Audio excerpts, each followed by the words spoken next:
Today I introduce the book Wings of Fire, the autobiography of Dr. A.P.J. Abdul Kalam.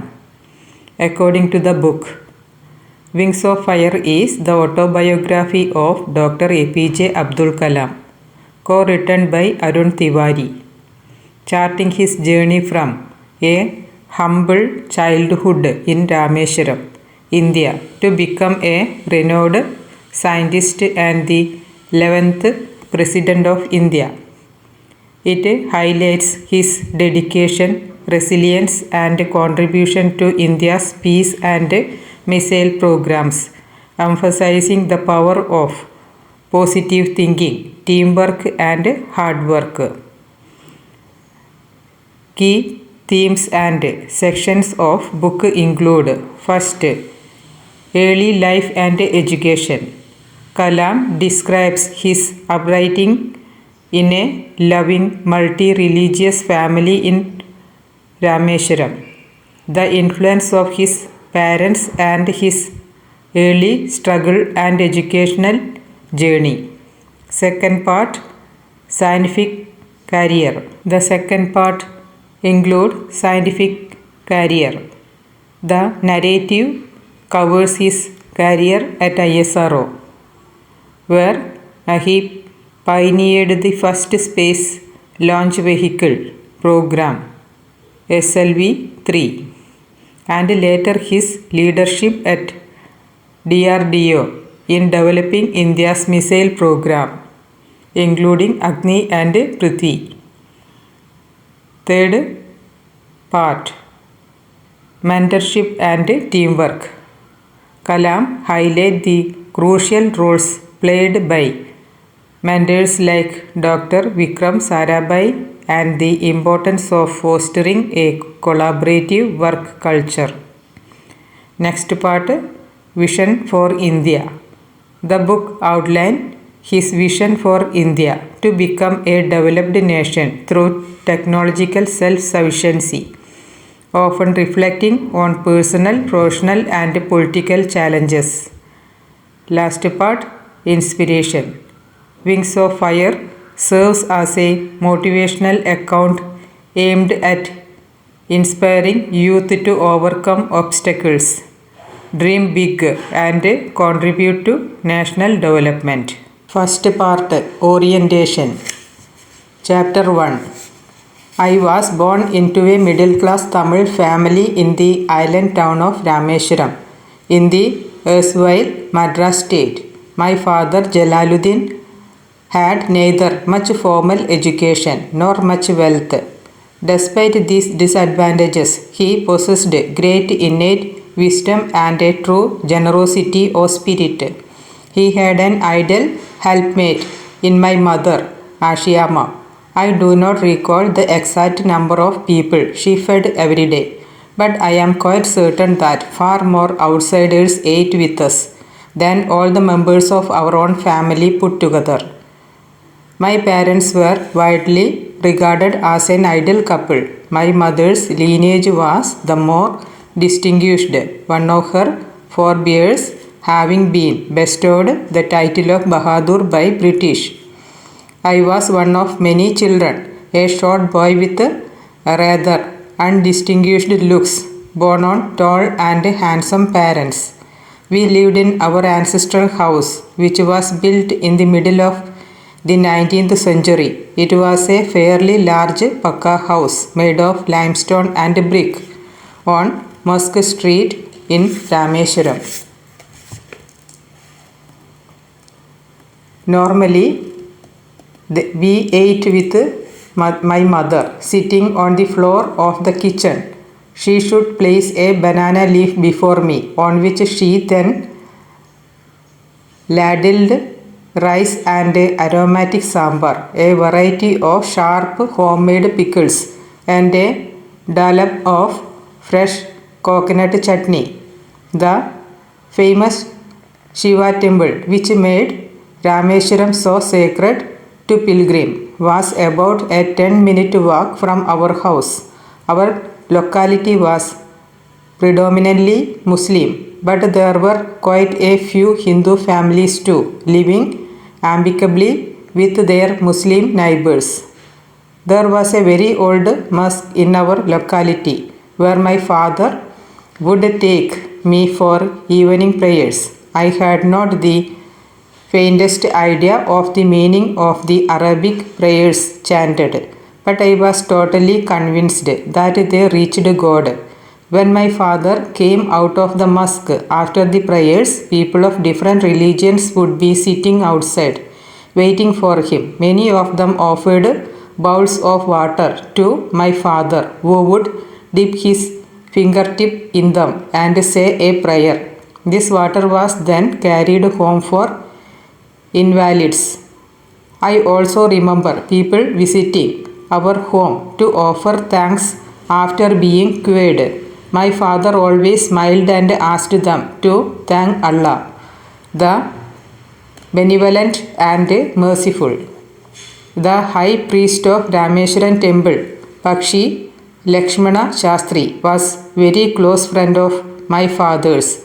One of the most vivid memories of my early childhood is of the two men, each is his traditional attire, discussing spiritual matters. When I was old enough to ask questions, I asked my father about the relevance of prayer. My father told me there was nothing mysterious about prayers. Rather, prayer made possible a communion of the spirit between people. When you pray, he said, you transcend your body and become a part of the cosmos, which knows no division of wealth, age, caste, or creed. My father could convey complex spiritual concepts in very simple, down-to-earth Tamil.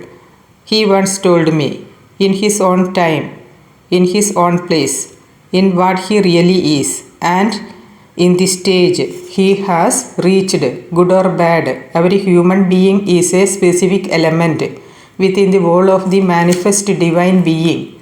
So why be afraid of difficulties, sufferings and problems? When troubles come, try to understand the relevance of your sufferings.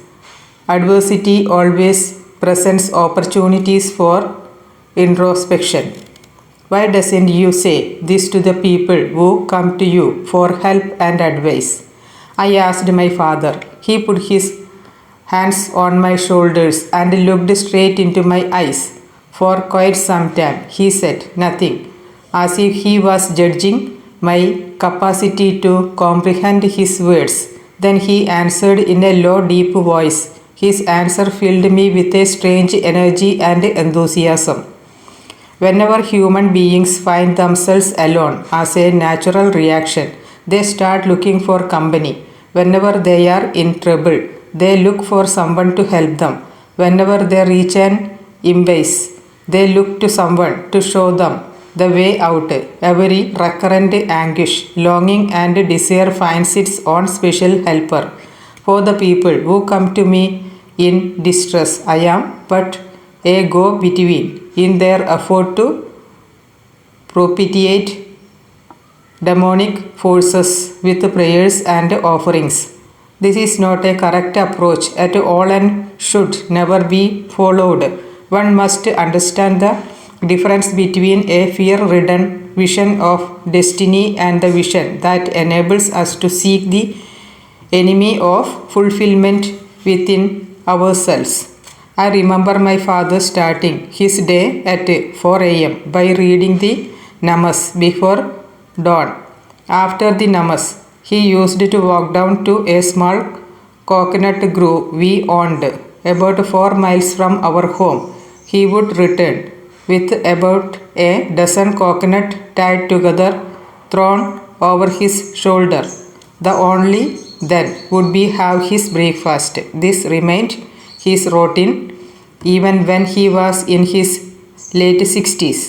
I have throughout my life tried to emulate my father in my own world of science and technology. I have endeavored to understand the fundamental truths revealed to me by my father and feel convinced that there exists a divine power that can lift one up from confusion, misery, melancholy, and failure, and guide one to one's true place. And once an individual serves his emotional and physical bondage, he is on the road to freedom, happiness, and peace of mind. I was about 6 years old when father embarked on the project of building a wooden sailboat to take pilgrims from Rameswaram to Dhanushkodi and back. He worked at building the boat on the seashore with the help of a relative, Ahmad Jalaluddin, who later married my sister, Sohra. I watched the boat take shape. The wooden hull and bulkheads were seasoned with the heat from wood fires.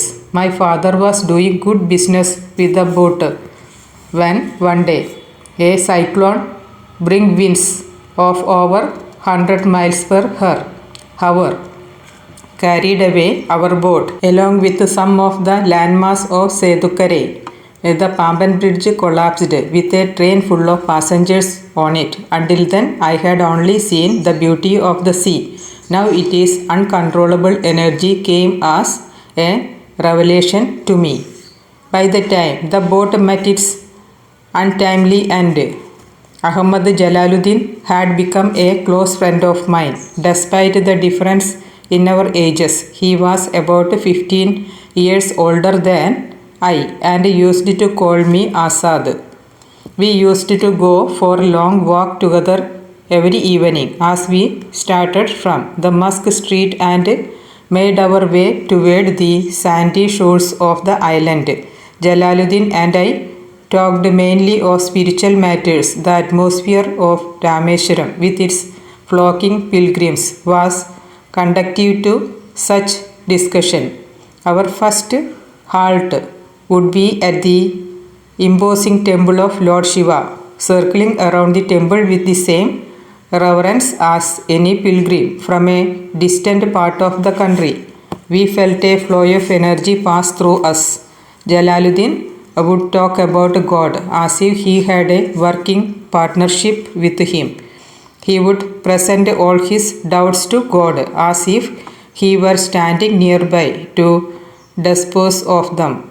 I would stare at Jalaluddin and then look toward the large group of pilgrims around the temple, taking holy dips in the sea, performing rituals and reciting prayers with a sense of respect toward the same unknown, whom we treat as the formless Almighty.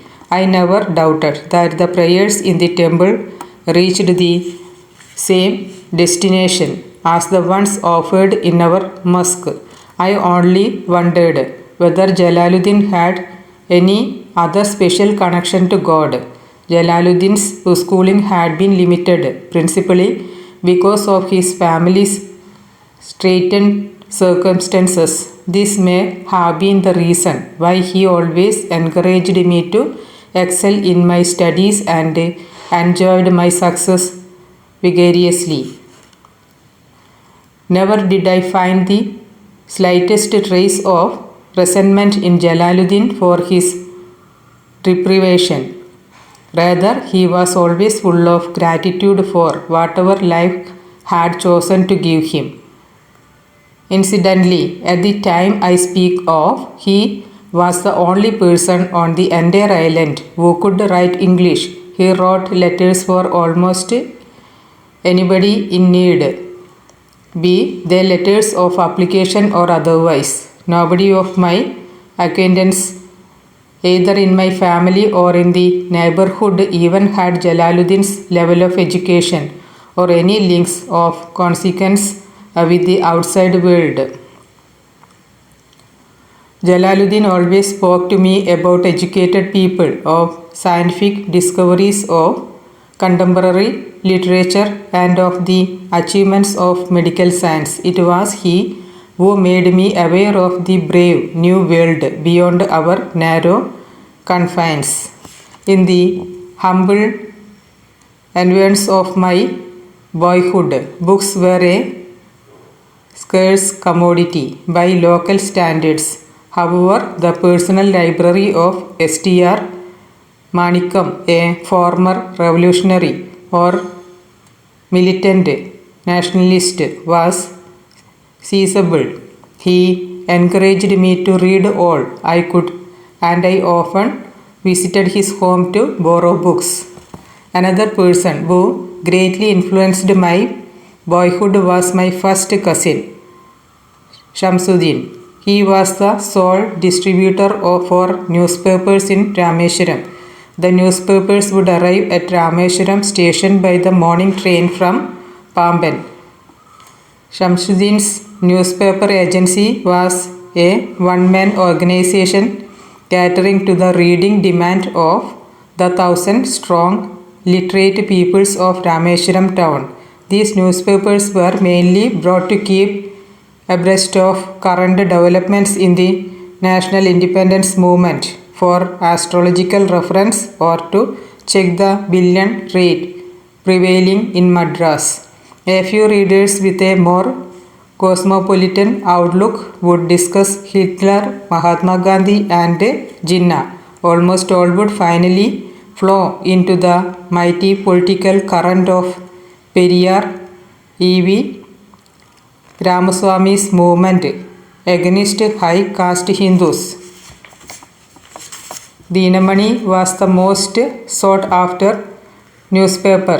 Since reading the printed matters was beyond my capability, I had to satisfy myself with glancing at the pictures in the newspaper before Shamsuddin delivered them to his customers. The Second World War broke out in 1939 when I was 8 years old. For reasons I have never been able to understand, a sudden demand for tamarind seeds erupted in the market. I used to collect the seeds and sell them to a provision shop on Musk Street. A day's collection would fetch me the princely sum of 1 anna. Jalaluddin would tell me stories about the war which I would later attempt to trace in the headlines in Dinamani.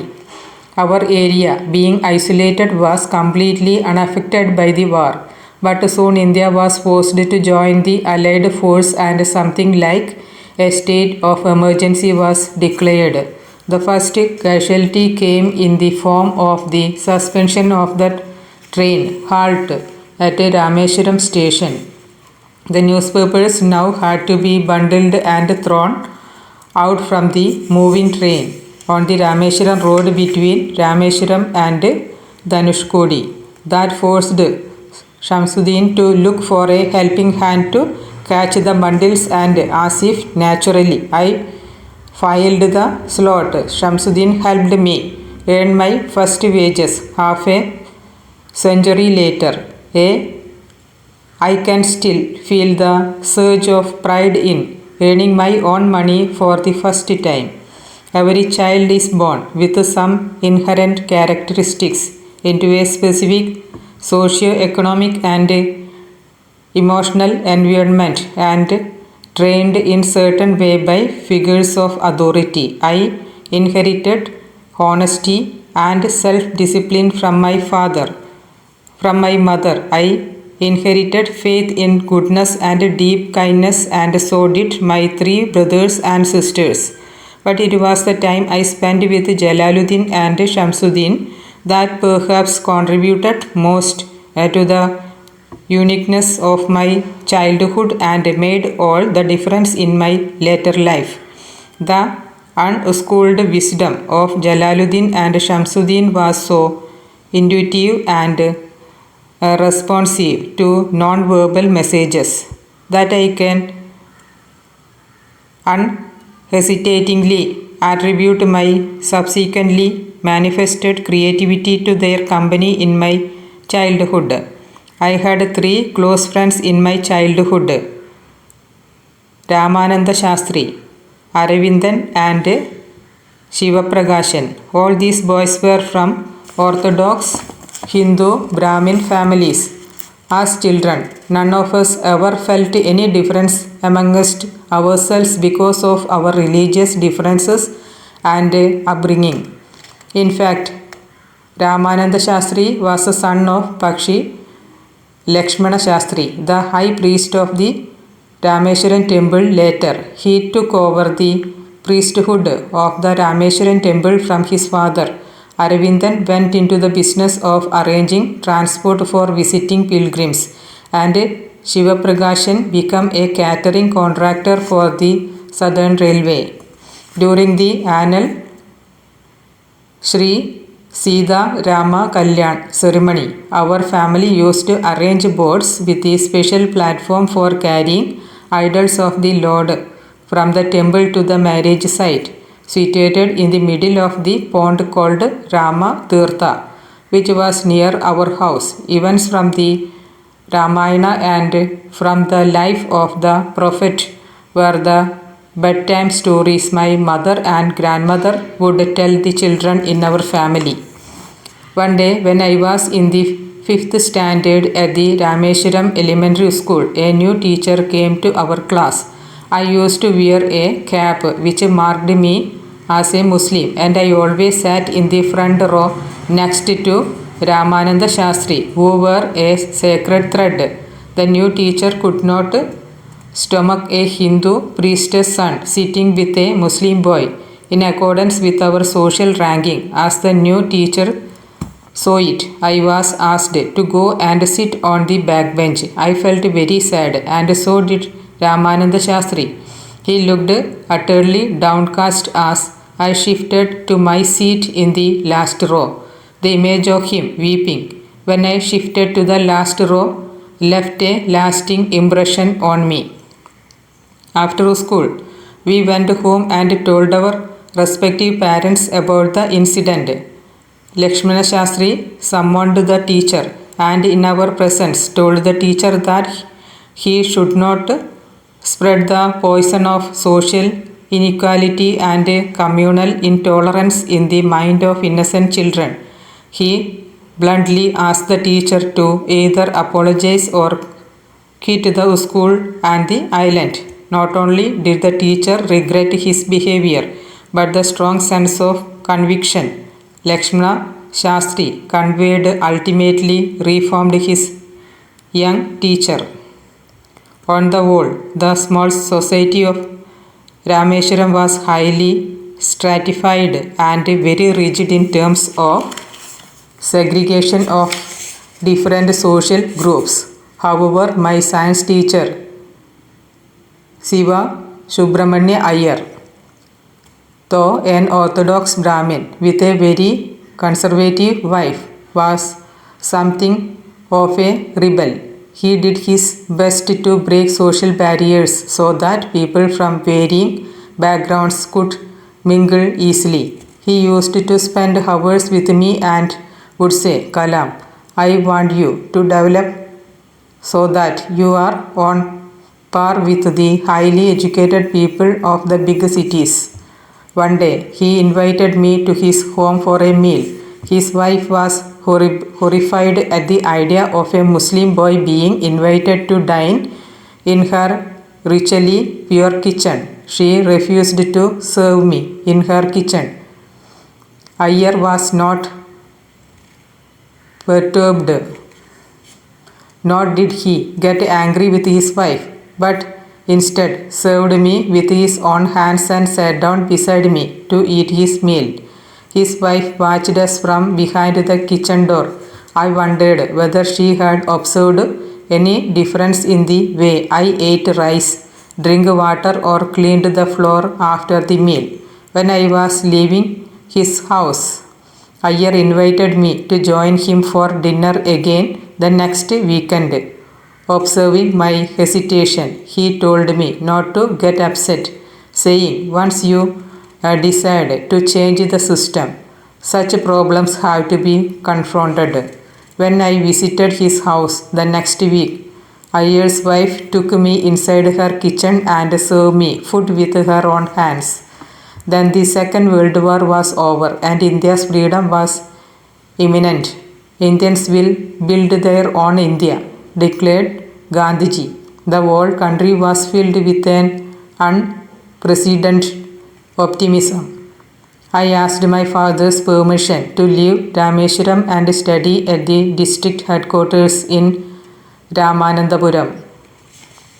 He told me, as if thinking aloud, Abdul, I know you have to go away to grow. Does the seagull not fly across the sun without a nest? You must forego your longing for the land of your memories to move into the dwelling place of your greater desires. Our love will not bind you, nor will our needs hold you. He quoted Khalil Gibran to my hesitant mother. Your children are not your children. They are the sons and daughters of life's longing for itself. They come through you, but not from you. You may give them your love, but not your thoughts, for they have their own thoughts. He took me and my 3 brothers to the mosque and recited the prayer Al-Fatiha from the Holy Quran. As he put me on the train at Rameswaram station, he said, this island may be housing your body, but not your soul. Your soul dwells in the house of tomorrow, which none of us at Rameswaram can visit, not even in our dreams. May God bless you, my child. Shamsuddin and Ahmad Jalaluddin travelled with me to Ramanandapuram to enroll me in Scots High School and to arrange for my boarding there. Somehow I did not take to the new setting. The town of Ramanandapuram was a thriving, factious town of some 50,000 people, but the coherence and harmony of Rameswaram was absent. I missed my home and grabbed every opportunity to visit Rameswaram. The pull of educational opportunities at Ramanandapuram was not strong enough to nullify the attraction of Poli, a South Indian sweet my mother made. In fact, she used to prepare 12 distinctly different varieties of it, bringing out the flavors of every single ingredient used in the best possible combinations. Despite my homesickness, I was determined to come to terms with the new environment because I know my father had invested great hopes in my success. My father visualized me as a collector in the making, and I thought it my duty to realize my father's dream. Although I desperately missed the familiarity, security and comfort of Rameswaram, Jalaluddin used to speak to me about the power of positive thinking, and I often recalled his words when I felt homesick or dejected. I tried hard to do as he said, which was to strive to control my thoughts and my mind, and through this to influence my destiny. Ironically, that destiny did not lead me back to Rameswaram, but rather swept me further away from the home of my childhood. Chapter 2. Once I settled down at the Scots High School, Ramanandapuram, the enthusiastic 15-year-old within me re-emerged. My teacher, A.P.J. Solomon, was an ideal guide for an eager young mind that was yet uncertain of the possibilities and alternatives that lay before it. He made his students feel very comfortable in class with his warm and open-minded attitude. He used to say that a good student could learn more from a bad teacher than a poor student from even skilled teacher. During my stay at Ramanandapuram, my relationship with him grew beyond that of teacher and pupil. In my company, I learned that one could exercise enormous influence over the events of one's own life. A.P.J. Solomon used to say, to succeed in life and achieve results, You must understand and master three mighty forces: desire, belief, and expectation. Ayyadurai Solomon, who later became a reverend, taught me that before anything I wanted could happen, I had to desire it intensely and be absolutely certain it would happen. To take an example from my own life, I had been fascinated by the mysteries of the sky and the flight of birds from early childhood.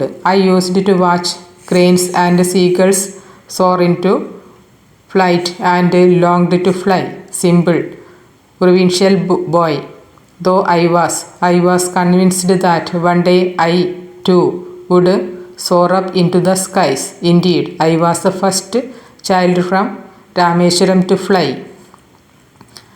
Ayyadurai Solomon was a great teacher because he instilled in all the children a sense of their own worth. Solomon raised my self-esteem to a high point and convinced me, the son of parents who had not had the benefits of education, that I too could aspire to become whatever I wished. With faith, you can change your destiny, he should say. One day, when I was in the fourth form, my mathematics teacher, Ramakrishna Iyer, was teaching another class. Inadvertently, I wandered into that classroom and, in the manner of an old-fashioned despot, Ramakrishna Iyer caught me by the neck and caned me in front of the whole class. Many months later, when I scored full mark in mathematics, he narrated the incident to the entire school at morning assembly. Boom over. I can become a great man. Take my word, this boy is going to bring glory to his school and to his teachers. His praise quite made up for the earlier humiliation. By the time I completed my education at Scots, I was a self-confident boy determined to succeed. The decision to go in for further education was taken without a second thought. To us in those days, the awareness of the possibilities for a professional education did not exist. Higher education simply meant going to college. The nearest college was at Tiruchirappalli, spelled Trichinapalli, those days, and called Trichy for short. In 1950, I arrived at St. Joseph College, Trichy, to study for the intermediate examination. I was not a bright student in terms of examination grades, but thanks to my two buddies back in Rameswaram, I had acquired a practical bent of mind. Whenever I returned to Rameswaram from Scots, my elder brother Mustafa Kamal, who ran a provisional store on the railway station road, would call me in to give him a little help and then vanish for hours together, leaving the shop in my charge. I sold oil, onion, rice and everything else. The fastest moving items I found were cigarettes and beedies. I used to wonder what made poor people smoke away their hard-earned money. When spared by Mustafa, I would be put in charge of his kiosk by my younger brother Qasim Muhammad.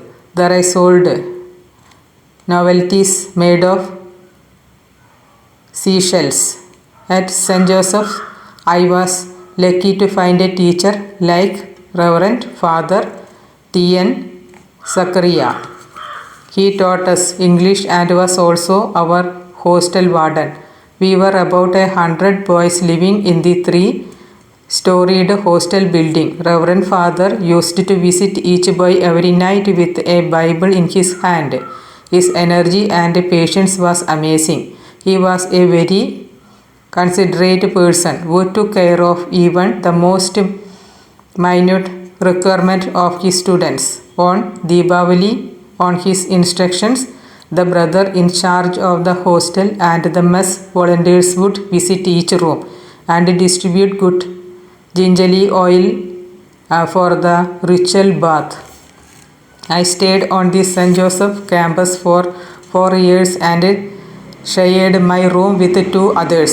One was an Orthodox Iyengar from Srirangam and the other the Syrian Christian from Kerala. The three of us had a wonderful time together. When I was made secretary of the vegetarian mess during my third year in the hostel, we invited the rector Reverend Father Kalathil over for lunch one Sunday. Our menu included the Eucharistic preparation from our diverse backgrounds. The result was rather unexpected, but Reverend Father was lavish in his praise of our effort. We enjoyed every moment with Reverend Father Kalathil, who participated in our unsophisticated conversation with childlike enthusiasm. It was a memorable event for us all. My teachers at St. Joseph were the true followers of Kanji Paramacharya, who evoked people to enjoy the action of giving. The vivid memory of mathematics teacher Professor Thotatri Iyengar and Professor Subramanya Shastri worked together on the campus inspire me to this day. When I was in the final year at St. Joseph's, I acquired a taste for English literature. I began to read the great classics, Tolstoy, Scott and Hardy being special favorites despite their exotic settings, and then I moved on to some works in philosophy. It was around this time that I developed a great interest in physics. The lessons on subatomic physics at St. Joseph's by my physics teacher Professor Chinna Durai and Professor Krishnamurthy introduced me to the concept of the half-life period and matters related to the radioactive decay of substances. Shiva Subramanya Iyer, my science teacher at Rameswaram, had never taught me that most subatomic particles are unstable and that they disintegrate after a certain time into other particles. All this I was learned for the first time, but when he taught me to strive with diligence because decay is inherent in all compound things, was he not talking of the same thing? I wonder why some people tend to see science as something which takes man away from God. As I look at it, the path of science can always wind through the hurt. For me, science has always been the path to spiritual enrichment and self-realization. Even the rational thought matters of science have been home to fairy tales. I am an avid reader of books on cosmology and enjoy reading about celestial bodies. Many friends, while asking me questions related to space flights, sometimes slip into astrology. Quite honestly, I have never really understood the reason behind the great importance attached by people to the faraway planets in our solar system.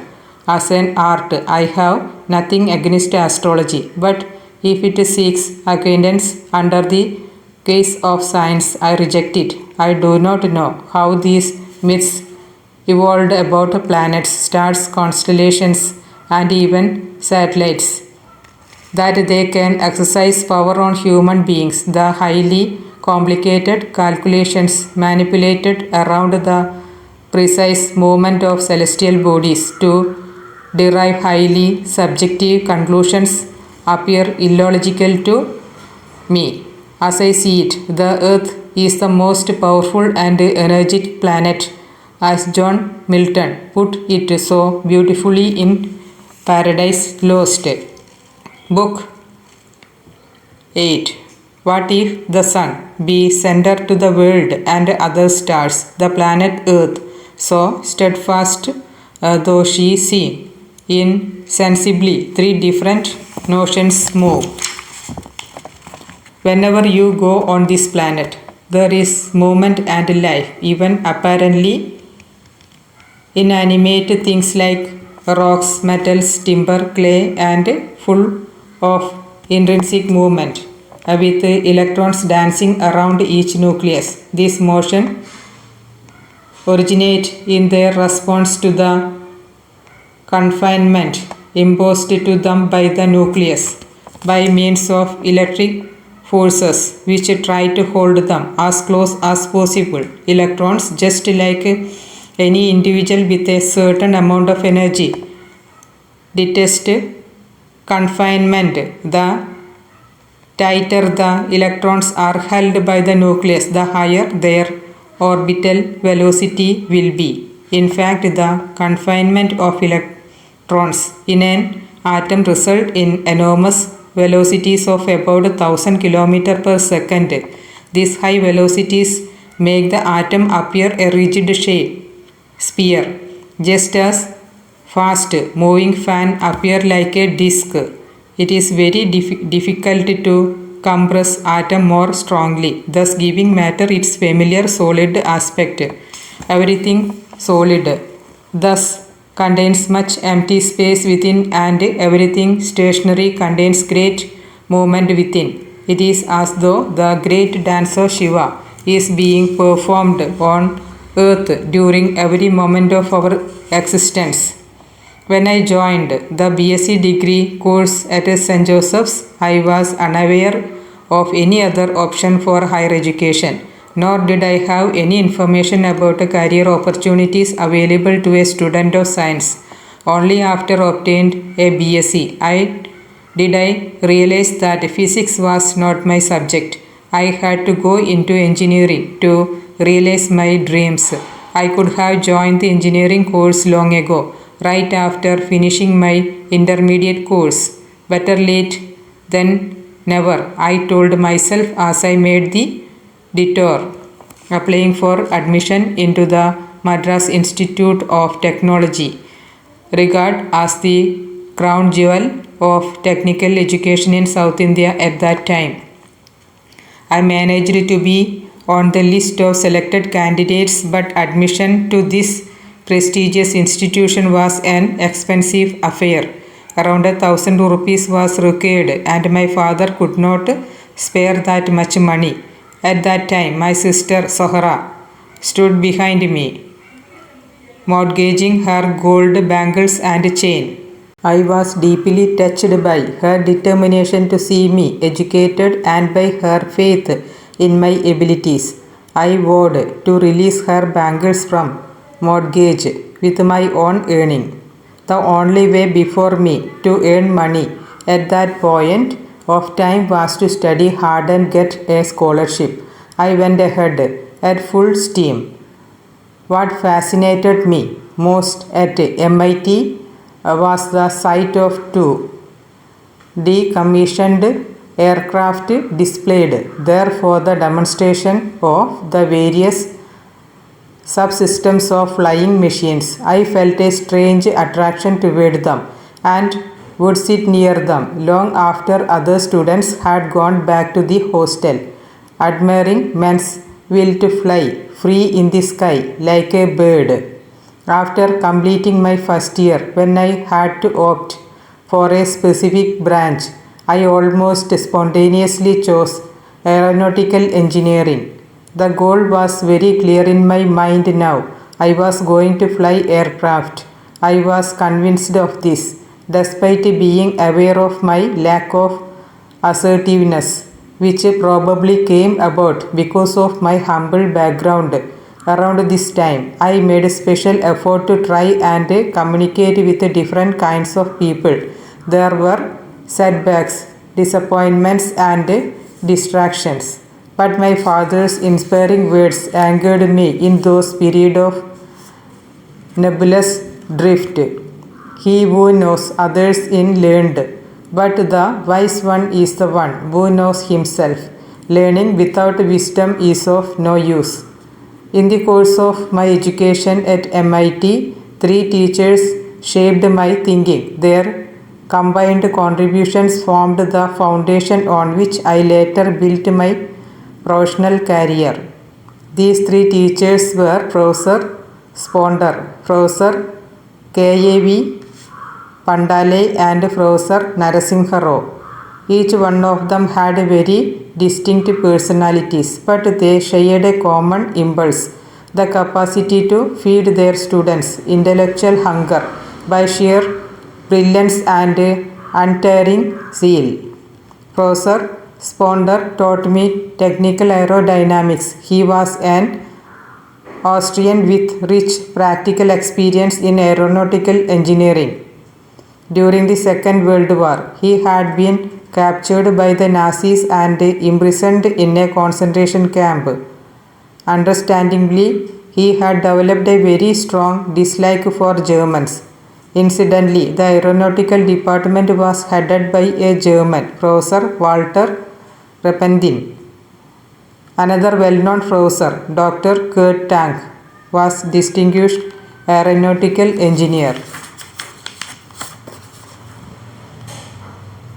An outstanding combat aircraft of the Second World War, Dr. Tang later joined the Hindustan Aeronautic Limited (HAL) in Bangalore and was responsible for the design of India's first jet fighter, the HF-24 Marud.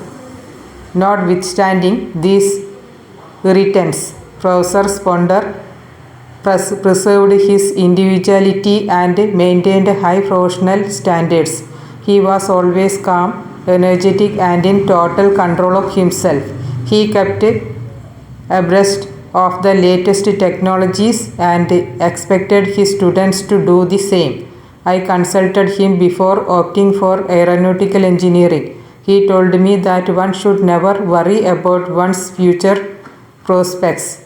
Instead, it was more important to lay sound foundations, to have sufficient enthusiasm and an accompanying passion for one's chosen field of study. The trouble with the Indians, Professor Sponder used to observe, was not that they lacked educational opportunities or industrial infrastructure. The trouble was in their failure to discriminate between disciplines and to rationalize their choices. Why aeronautics? Why not electrical engineering? Why not mechanical engineering?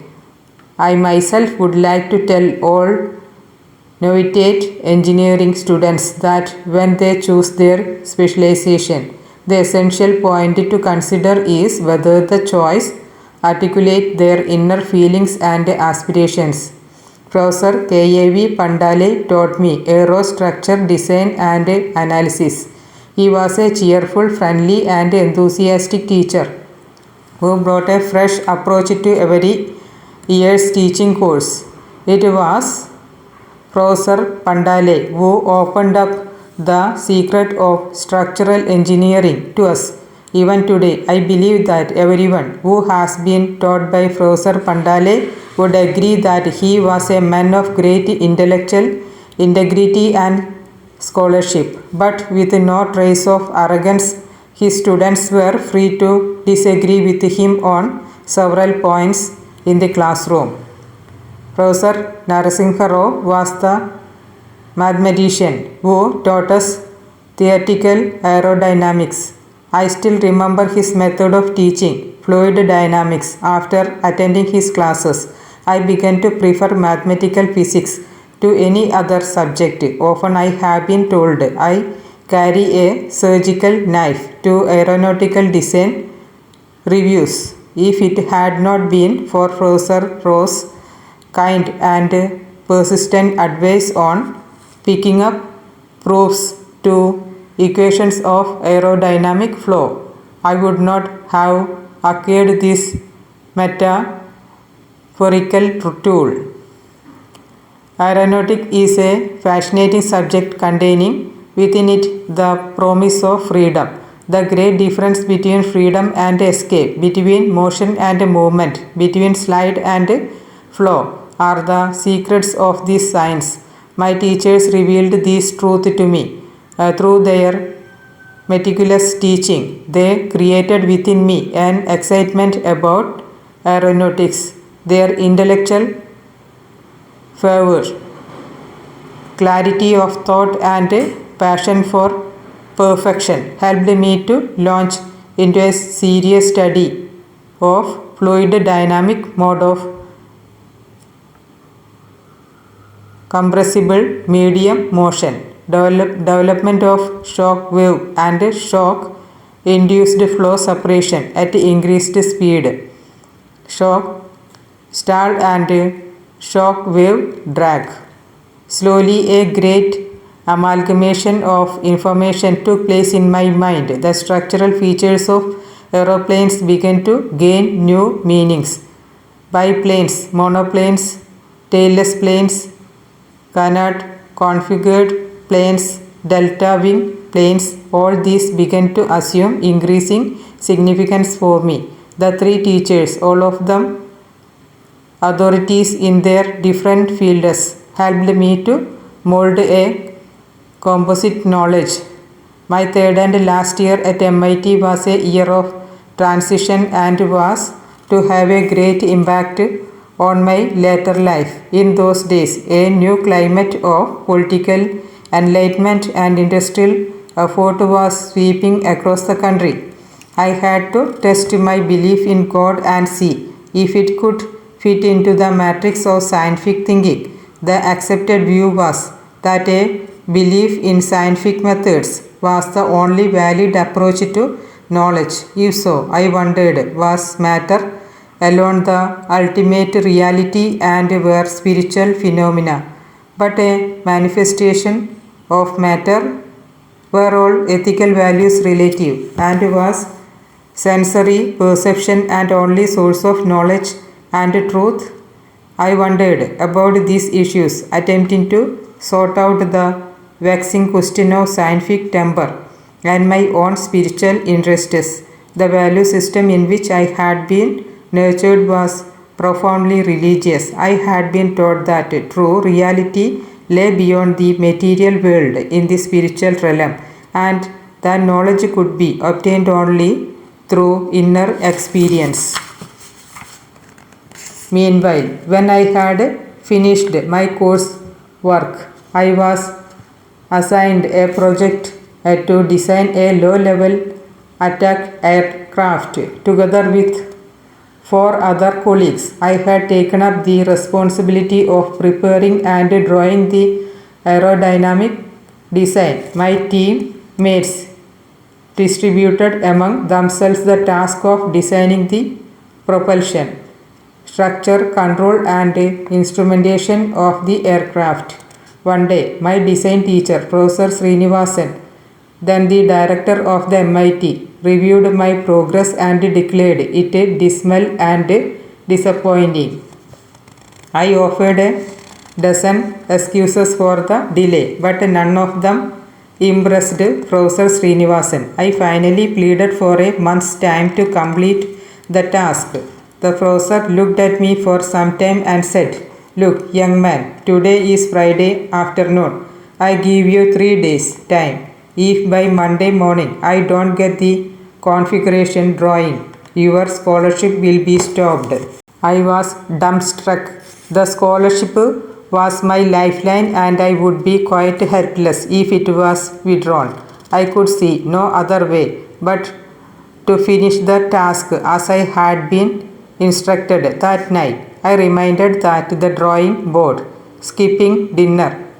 Next morning, I took only an hour's break to freshen up and ate a little food. On Sunday morning, I was very near completion when suddenly I felt someone else's presence in the room. Professor Srinivasan was watching me from a distance, coming straight from the Gymkhana. He was still in his tennis outfit and had dropped in to see my progress. After examining my work, Professor Srinivasan hugged me affectionately and patted my back in appreciation. He said, "I know I was putting you under stress and asking you to meet an impossible deadline. I never expected you to perform so well. During the rest of the period of the project, I participated in an essay competition organized by the MIT Tamil Sangam. Tamil is my mother tongue and I am proud of its origin, which have been traced back to Saga Agastya in pre-Ramayana period. Its literature dated back to 5th century BC. It is said to be a language molded by lawyers and grammarians and is internationally acclaimed for its clear-cut logic. I was very enthusiastic about ensuring that science did not remain outside the purview of this wonderful language. I wrote an article entitled "Let Us Make Our Own Aircraft" in Tamil. The article evoked much interest and I won the competition, taking me the first prize from Diwan, the editor of the popular Tamil weekly, Ananda Vigadan. My most touching memory of MIT is related to Professor Sponder. We were posing for a group photograph as part of a farewell ritual. All the graduating students had lined up in 3 rows with the professor seated in the front. Suddenly, Professor Sponder got up and looked for me. I was standing in the 3rd row. "Come and sit with me in the front," he said. I was taken aback by Professor Sponder's invitation. "You are my best student and hard work will help you bring a great name for your teachers in future." Embarrassed by the praise but honored by the recognition, I sat with Professor Sponder for the photograph. Let God be your hope, your stay, your guide, and provide the lantern for your feet in your journey into the future, said the introverted genius, bidding me adieu. From MIT, I went to Hindustan Aeronautic Limited at Bangalore as a trainee. There I worked on engine overhauling as part of team. Hands-on work on aircraft engine overhauling was very educative. When a principle learned in the classroom is borne out by practical experience, it creates a strange sense of excitement, akin to unexpectedly running into an old friend among a crowd of strangers. At HAL, I worked on the overhauling of both piston and turbine engines. The hazy concept of gas dynamics and diffusion process in the working principles of afterburning came into sharper focus in my mind. I was also trained in radial engine drum operations. I learned how to check a aircraft for wear and tear and a connecting rod and crankshaft for twist.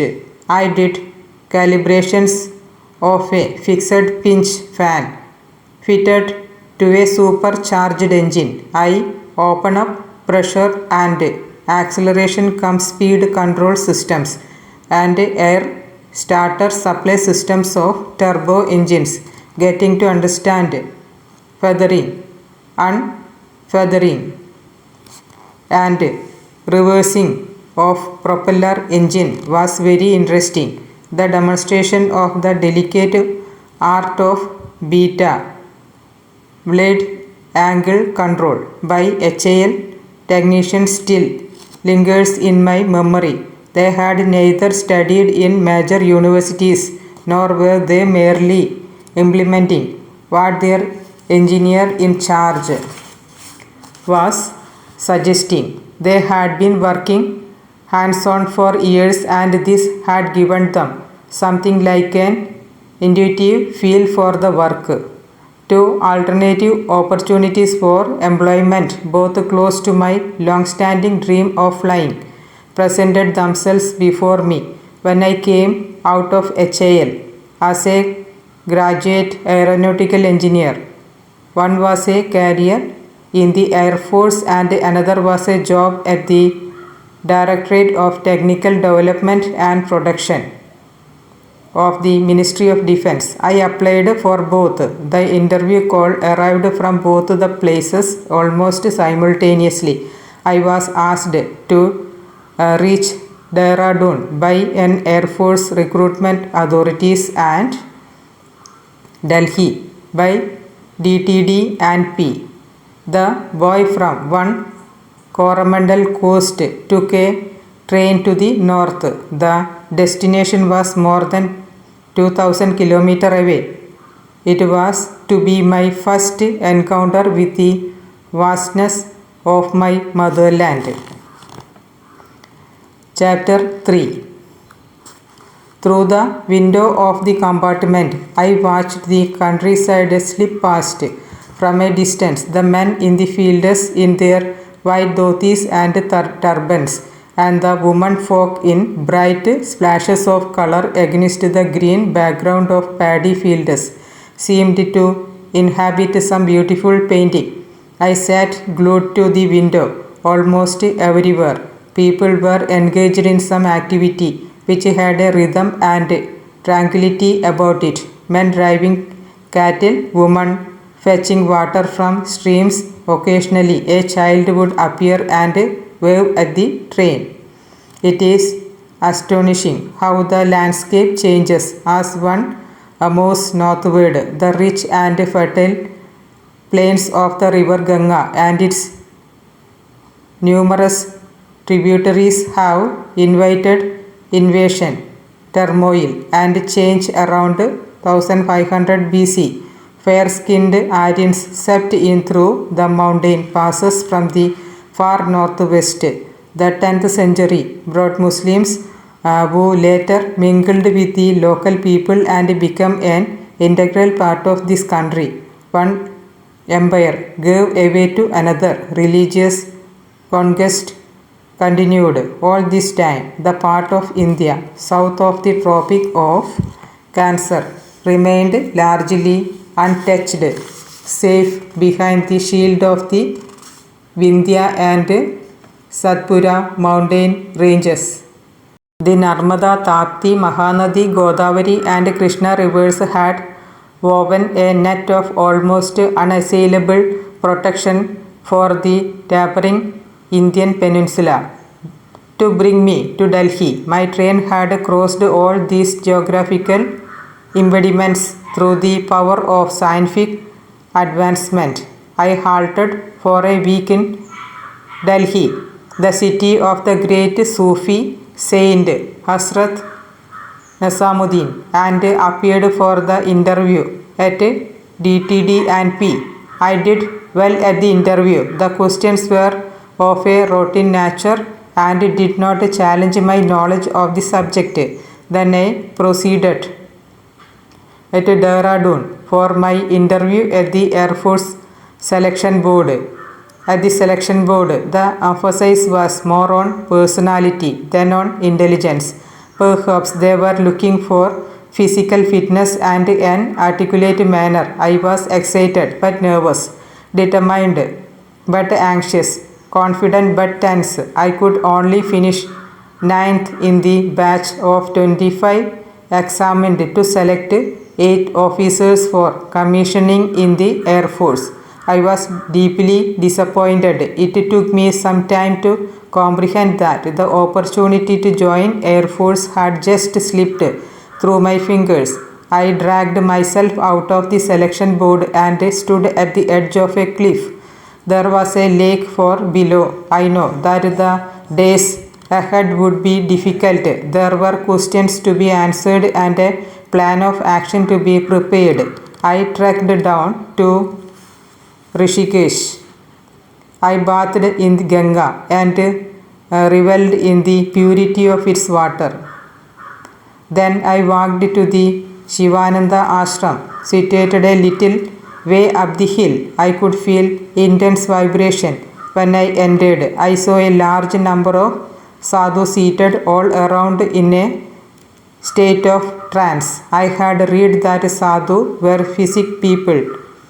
The workload at AED during the first year of its inception was quite light. In fact, I had to generate work for myself at first until the tempo gradually built up. Based on my preliminary studies on ground handling equipment, a project team was formed to design and develop an indigenous hovercraft prototype as a ground equipment machine. The team was a small working group comprising 4 persons at the level of scientific assistant. Dr. O.P. Mediratta, director of the AED, asked me to lead the team. We were given 3 years to launch the engineering model. The project was by any standards bigger than our collective capabilities. None of us had any experience in building a machine, let alone a flying machine. There were no designs or standard components available to begin with. All we knew was that we had to make a successful, heavier than air flying machine. We tried to read as much literature as we could find on hovercrafts, but there was not much available. We tried to consult people knowledgeable in this area, but could find none. One day, I simply took the decision to proceed with the limited information and resources available. This endeavor to produce a wingless light shift machine opened the windows of my mind. I was quick to see at least a metaphorical connection between a hovercraft and an aircraft. After all, the Wright brothers made the first aeroplane after fixing bicycles for 7 years. I saw in the GEM project great opportunities for ingenuity and growth. We went straight into hardware development after spending a few months on the drawing board. There is always the danger that a person with my kind of background, rural or small town, middle class, whose parents had limited education, will retreat into a corner and remain there struggling for bare existence unless some great turn of circumstances peoples him into a more favorable environment. I know I had to create my own opportunities. Part by part, subsystem by subsystem, stage by stage, things started moving. Working on this project, I learned that once your mind stretches to a new level, it never goes back to its original dimension. At that time, V.K. Krishnamenon was the defense minister. He was keenly interested in the progress of our small project, which he envisioned as the beginning of the indigenous development of India's defense equipment. Whenever he was in Bangalore, he always found some time to review the progress of our project. His confidence in our ability ignited our enthusiasm. I would enter the assembly shop, leaving my other problems outside, just as my father used to enter the mosque for prayer, leaving his shoes outside. But not everyone accepted Krishnamenon's opinion about GEM. Our experiments with the available parts and components did not exactly delight my senior colleagues. Many even called us a group of eccentric inventors in pursuit of an impossible dream.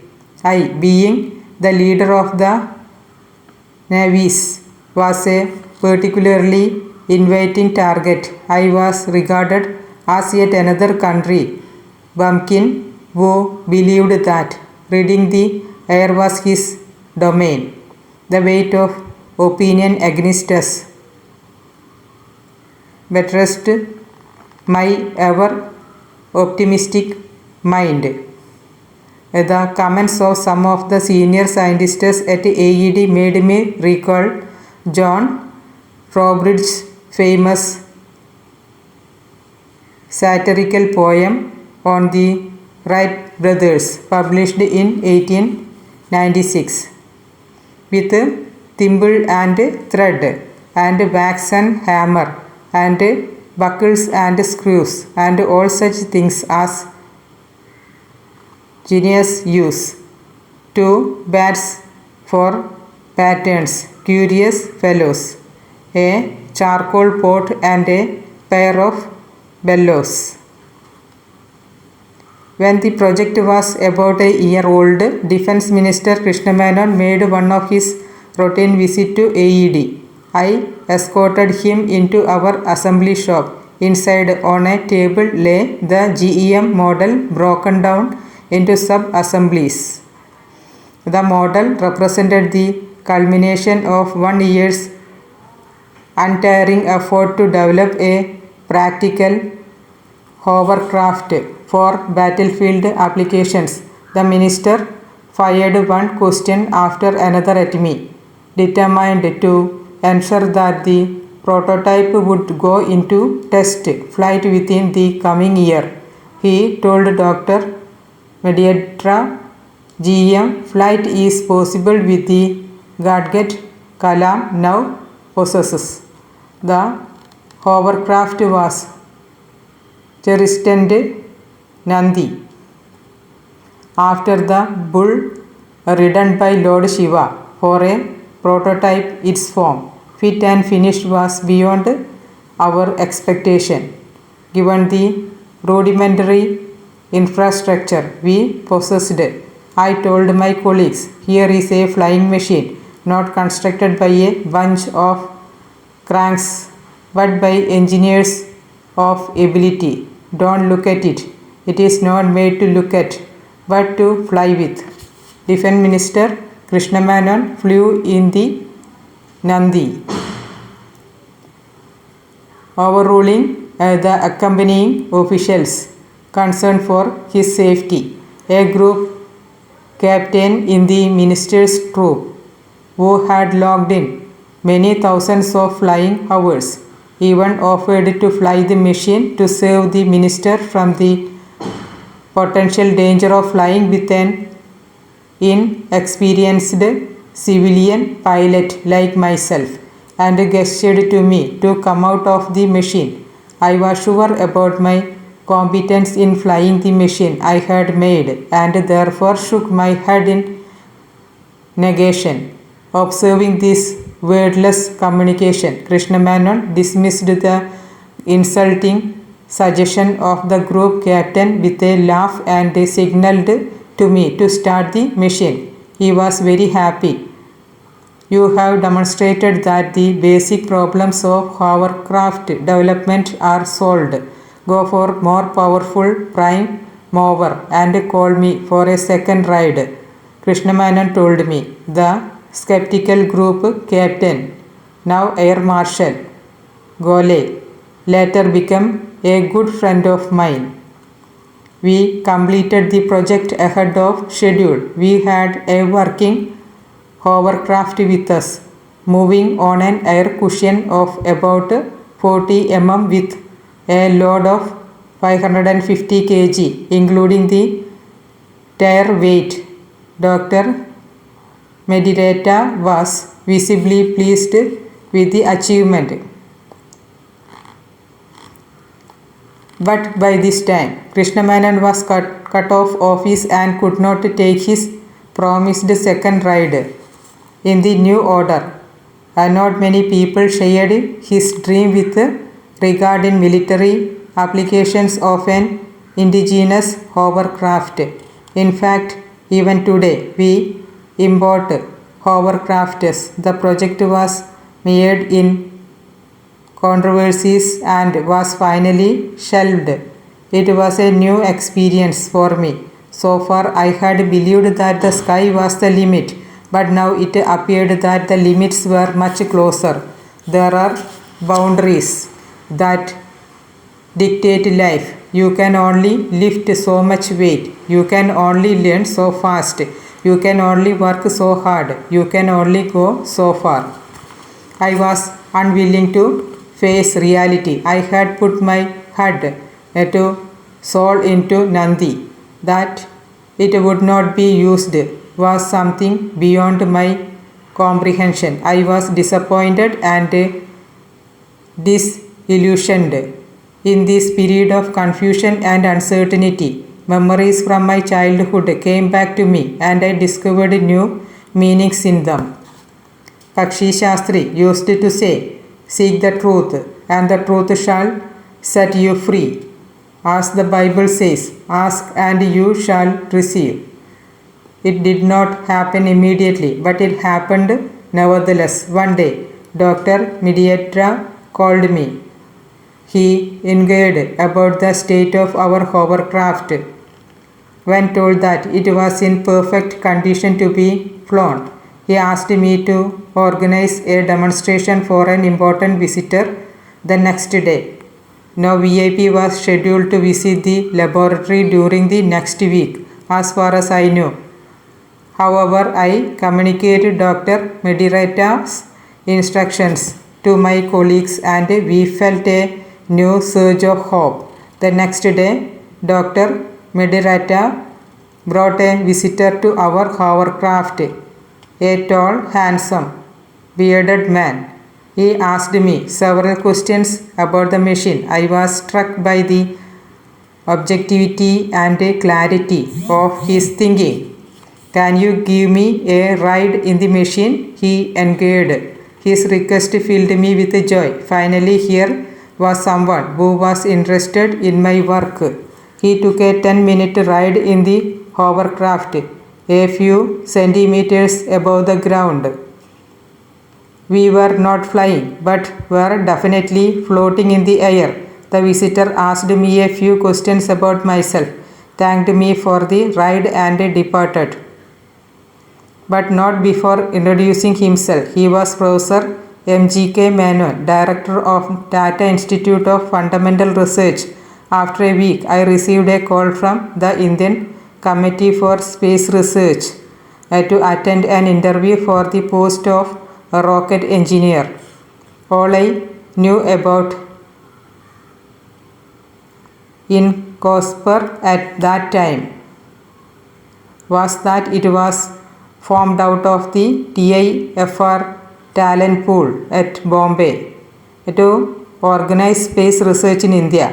I went to Bombay to attend the interview. I was unsure about the type of questions I would have to face at the interview.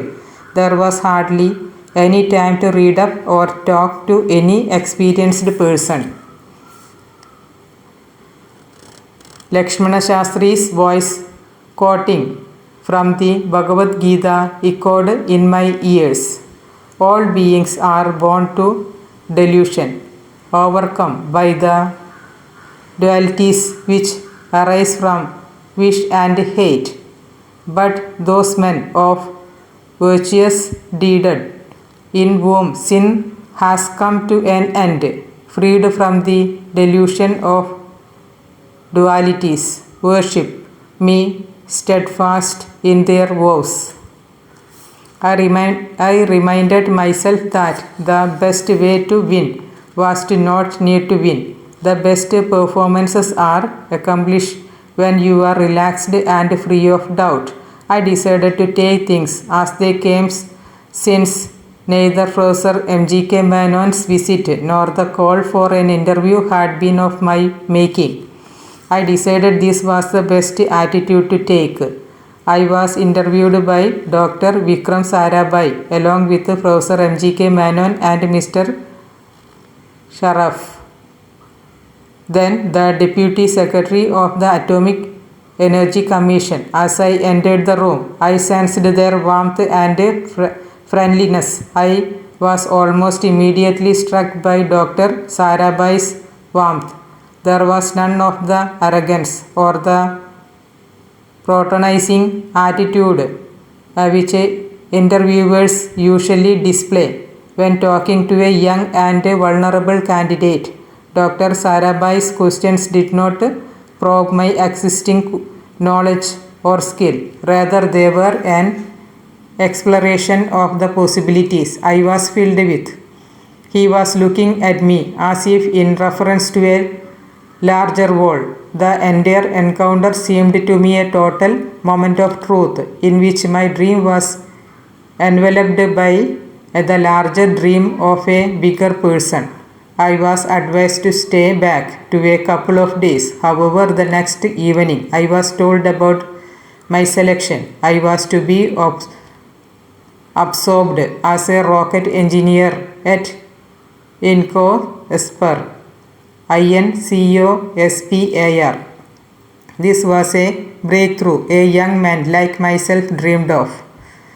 The work of INCOSPAR commenced with a familiarization course at the TIFR Computer Center. The atmosphere here was remarkably different from that at DTDNP. Labels mattered very little. There was no need for anyone to justify his position or to be at the receiving end of others' hostility. Sometime in the latter half of 1962, INCOSPAR took the decision to set up the Equatorial Rocket Launching Station at Tumba, a sleepy fishing village near Trivandrum. Dr. Chitnis of the Physics Research Laboratory, Ahmedabad, had spotted it as a suitable location as it was very close to the Earth's magnetic equator. This was the quiet beginning of modern rocket-based research in India. The site selected at Tumba lay between the railway line and the sea coast, covering a distance of about 2.5 kilometers and measuring about 600 acres. Within this area stood a large church whose site had to be acquired. Land acquisition from private parties is always a difficult and time-consuming process, especially in densely populated place like Kerala. In addition, there was the delicate matter of acquiring a site of religious significance. The collector of Trivandrum, then K. Madhavan Nair, executed this task in a most tactful, peaceful and expeditious manner with the blessing and cooperation of Right Reverend Dr. Derrera, who was the Bishop of Trivandrum in 1962. Soon R.D. John, the executive engineer of Central Public Work Department, had transformed the entire area. The St. Mary Magdalene Church housed the first office of the Tumba Space Center. The prayer room was my first laboratory. The bishop's room was my design and drawing office. To this day, the church is maintained in its full glory and at present houses the Indian Space Museum. Very soon after this, I was asked to proceed a American for a 6-month training program on sounding rocket launching techniques at the National Aeronautics and Space Administration work centers. I took some time off before going abroad and went to Rameswaram. My father was very pleased to learn about the opportunity that had come my way. He took me to the mosque and organized a special namas in thanksgiving. I could feel the power of God flowing in a circuit through my father to me and back to God. We were all under the spell of the prayer. One of the important functions of prayer, I believe, is to act as a stimulus to creative ideas within the mind are all the resources required for successful living. Ideas are present.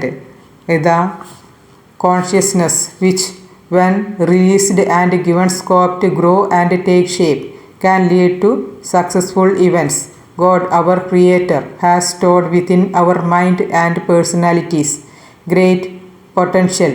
Strengthen the ability. Prayer help us to tap and develop those powers. Ahmad, Jalaluddin and Shamsuddin came to see me off at Bombay airport. It was their first exposure to a big city like Bombay, just as I myself was about to have first exposure to a mega city like New York. Jalaluddin and Shamsuddin were self-reliant, positive, optimistic men who understood their work with the assurance of success. It is from these two persons that I drew the core creative power of my mind.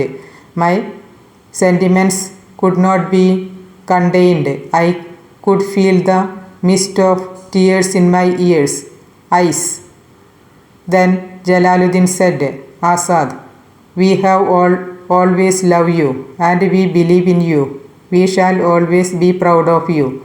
The intensity and purity of their faith in my capabilities broke my last defenses and tears welled up in my eyes.